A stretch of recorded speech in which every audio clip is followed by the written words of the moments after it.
बिस्मिल्लाहिर्रहमानिर्रहीम। अस्सलाम वालेकुम viewers, welcome to my YouTube channel math by Umair Sajid. आज इस वीडियो में हम सॉल्व करेंगे एक्सरसाइज 1.1 क्वेश्चन नंबर 5, जिसमें हमने प्रूव करना है कि लेफ़्ट हैंड साइड और राइट हैंड साइड आपस में इक्वल है। सबसे पहले आपने इसको भी 1 से मल्टीप्लाई कर दिया, इसको भी 1 से। फिर यहाँ पर आपको पता है 12 3 ज़ा 36 और 8 2 ज़ा 36 होता है, तो 3 को 1/3 से और 2 को 1/2 से मल्टीप्लाई किया।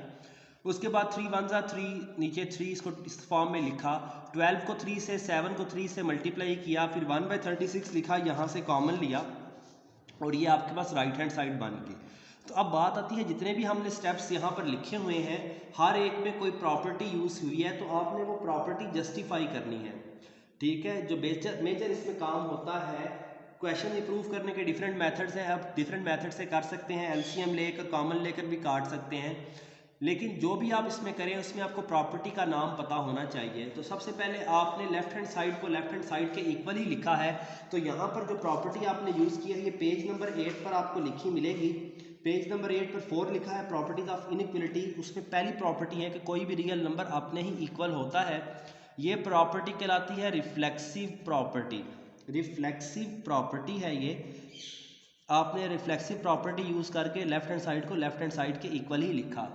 उसके बाद अगर किसी भी रियल नंबर को 1 से मल्टीप्लाई किया जाए, वही रियल नंबर रहता है, इक्वलिटी पे कोई फ़र्क नहीं पड़ता, क्योंकि ये और ये स्टेप इक्वल है। इसका मतलब है आपने मल्टीप्लाई किया है इसको मल्टीप्लिकेटिव आइडेंटिटी से।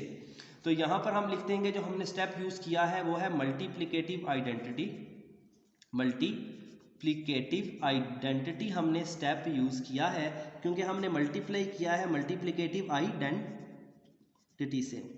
अब अगर एक ही क्वेश्चन को एक रियल नंबर है, उसको 3 से मल्टीप्लाई भी किया, 3 से डिवाइड भी किया, 2 से मल्टीप्लाई भी किया, 2 से डिवाइड भी किया, तो ये 2/2 या 3/3, तो ये आइडेंटिटी के ही इक्वल रहेगा। यानी कि ये स्टेप और ये स्टेप आपस में इक्वल रहेंगे, क्योंकि हम 3 से मल्टीप्लाई भी कर रहे हैं और 3 से डिवाइड भी कर रहे हैं। यानी कि हम ये 3 जो सा है 1/3, इसका मल्टीप्लिकेटिव इनवर्स है। तो हमने मल्टीप्लाई किया है मल्टीप्लिकेटिव इनवर्स से। तो अब यहाँ पर जो प्रॉपर्टी आपके पास यूज़ हुई है वो है मल्टीप्लिकेटिव इनवर्स की प्रॉपर्टी है। तो यहाँ पर आप लिख देंगे मल्टीप्लिकेटिव इनवर्स आपने यूज़ किया है प्रॉपर्टी। अब 3 1 ज़ा 3, इसी तरह मल्टीप्लाई किया है, तो इसको कहेंगे मल्टीप्लिकेटिव प्रॉपर्टी। इस स्टेप में भी और इस स्टेप में भी आपने क्योंकि सिंपल मल्टीप्लिकेशन की है 3 को 1 से, आप मल्टीप्लिकेटिव आइडेंटिटी भी लिख सकते हैं कि 3 को 1 से और 2 को 1 से मल्टीप्लाई करने के बाद 3/3 और 2/2 लिखा है। तो यहाँ पर आप जस्टिफिकेशन के लिए मल्टीप्लिकेटिव आइडेंटिटी या मल्टीप्लिकेटिव प्रॉपर्टी लिख सकते हैं। ये दोनों प्रॉपर्टीज़ एक्सप्लेन की गई हैं क्वेश्चन नंबर 2 में। मल्टीप्लिकेटिव प्रॉपर्टी यहाँ पर यूज़ हुई है। अब दोबारा से मल्टीप्लिकेशन हुई है, 12 को 3 से और 7 को 3 से, 5 को 2 से और 18 को 2 से मल्टीप्लाई करके ये बना है। तो यहाँ पर आपने यूज़ किया है बेसिकली मल्टीप्लिकेटिव प्रॉपर्टी आपने यूज़ की है।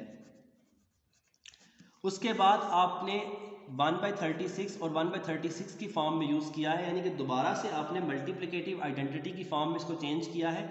और उसके बाद डिस्ट्रीब्यूटिव प्रॉपर्टी या डिस्ट्रीब्यूशन लॉ यूज़ किया है आपने रिवर्स ऑर्डर में। तो यहाँ पर जो है मल्टीप्लिकेटिव आइडेंटिटी आप लिख सकते हैं, मल्टीप्लिकेटिव आइडेंटिटी आपने इंट्रोड्यूस करवाई है। और उसके बाद जो प्रॉपर्टी यूज़ हुई है वो है डिस्ट्रीब्यूशन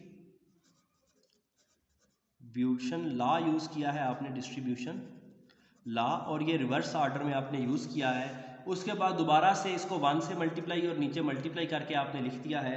तो ये भी क्या है, मल्टीप्लिकेटिव। इसमें क्योंकि जस्टिफिकेशन मांगी नहीं गई, सिर्फ 6 में, ठीक है, मल्टीप्लिकेशन प्रॉपर्टी आप लिख सकते हैं इसको, या मल्टीप्लिकेटिव आइडेंटिटी लिख सकते हैं।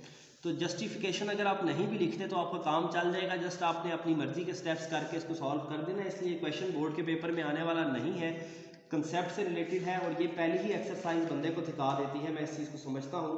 तो आपने घबराना नहीं है, जैसे ही आप 1.2 पर आएंगे तो आपके सारे के सारे question step by step calculator से हुआ करेंगे, तो परेशानी वाली कोई बात नहीं है। 1.1 बेशक आप स्किप करना चाहें आप स्किप कर सकते हैं। 1.2 क्वेश्चन नंबर 3 से आप इसको स्टार्ट कर देंगे, बल्कि क्वेश्चन नंबर 4 से आप स्टार्ट करें।